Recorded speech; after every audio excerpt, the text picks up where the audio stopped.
Pwede ba akong lumipat ng hospital? Ah, pwede naman po.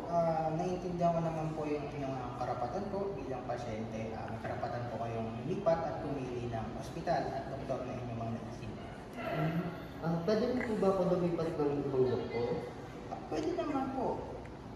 Ang importante lang po sa amin ay ang inyong pong kaligtasan at kalusugan. Sa totoo nga po niyan, pwede po namin kayong tulungan sa pagkuha at paglipat ng inyong mga dokumento papunta po doon sa lilipatan ng ospital at doktor. Ay, salamat nurse ha. Masaya ako malaman na may kontrol ako sa pagpili ng aking ospital at aking doktor. Tama po, ang inyong pong karapatan ay bilang nurse yun po ang aming inuuna at gayon din po sa inyong kaligtasan. Bilang pasyente, may karapatan kang pumili ng iyong healthcare provider at pasilidad. Alamin ang iyong karapatan.